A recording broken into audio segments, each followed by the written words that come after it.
Edition of Hannity, officials continue facing backlash from small business owners as they impose more draconian coronavirus restrictions.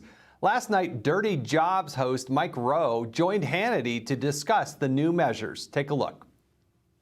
It's been a slow burn for me, to be honest, but I have come to the point where, Candace mentioned irredeemable and deplorable. There's a new word for 40 million people in this country. Non-essential. And it's crazy. We have deemed a giant hunk of our people essentially one click away from unimportant or worthless. What happens to an economy when you call men like those non-essential people? Meanwhile, in California, there are reports of growing Democratic support for a recall of California Governor Gavin Newsom. A group seeking to oust Newsom already has over 800,000 signatures, over halfway to the 1.5 million they need by mid-March to get the recall effort on the ballot. And on the other coast in New York, in response to Governor Cuomo closing indoor dining, one New York City restaurant owner, Rocco Sacramone, dined outdoors in a snowstorm. Watch this. So, as you can see, we're having outdoor dinner. Only 4 of us, so I hope we're not breaking the rule. The pizza on the snow plate here looks nice. We're gonna have a little piece of mozzarella. Guys, mozzarella on the snow plate also here. So this is how we're gonna be doing now outdoor dinner or outdoor lunch in New York City from today on.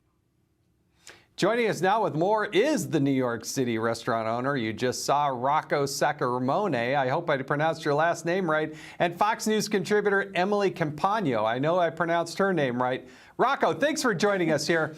Explain to people at home what you're going through in your restaurant.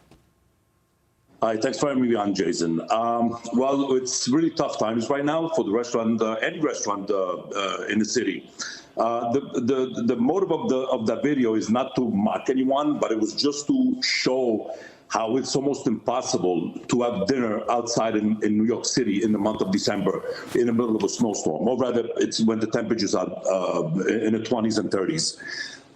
Tents do not work, heaters do not work, none of the stuff work, and it's impossible to make a patron to give them a full satisfaction, a full experience of a dining experience at the restaurant. So Rocco, if you had an opportunity to talk to Governor Cuomo or to Mayor de Blasio for that matter, what would you tell them? Well, we should follow the science. I totally agree. I'm not a doctor, I'm not a scientist, but we should, before we make any decision to shut something down, let's not just shut down because we want to shut down. Let's think about it first. I mean, this is the month of December. Okay, we have Christmas is here. My restaurant went from 35 to 40 employees. We went to 4 or 5 maybe. So let's just not to hurry up things and just do it just because we need to shut down. Now, Emily, Rocco makes a good point because there isn't science back that I'm aware of that supports this idea. So how do you think the courts are going to look at this? Your background is in the law. Well, we've seen one case thus far where a judge did rule in the California Restaurant Association's favor and said, you're right, the science at this point hasn't differentiated between indoor and outdoor dining and the transmissions thus far. But after that, the governor issued another edict banning outdoor and indoor dining. And then that's what we've heard sort of a lot of headlines about the strip club ruling. Well, just a couple hours ago, the ruling that enabled the strip clubs to remain open and applied to all of San Diego County restaurants. Now that was overturned at the appellate level. And keep in mind, too, to Rocco's point, a lot of restaurant owners, even with the ruling, said, well, we don't want to open because we can't put that resources into it if we know that we might get shut down really soon afterward. So it's not that this green light has any type of dependability whatsoever because they're used to the fact that it's green light, red light throughout this whole thing with absolutely no science to back it up. So there's no way of predictability with this at all, let alone bringing employees back. So, Rocco, what are you going to do? What do you tell those employees and what do you tell the people that love going to your restaurant? Well, I mean, I feel really bad for my, for my employees. I mean, we have people that have been working at the restaurant for 10 years, 15 years, 20 years. How do you let someone go after all this time? I mean, they impose so many rules and regulations on us, right? We also had a filtration system, a Puridyne, that is supposedly. It supposedly clear the air against SARS and all. But then we do all this work and then we get shut down again. So I'll give you an example of what happened today. Today we have no internet, we have no phone lines, we have nothing. So how are we going to deliver today, for example?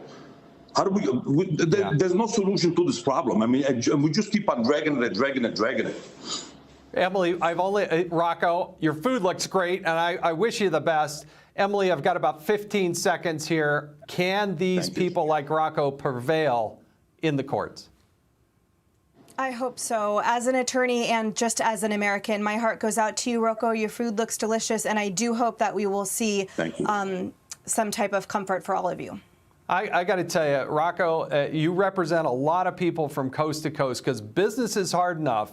It's hard enough to be an employee and have to rely on tips and those types of things. But God bless you because you make a good product and it is essential.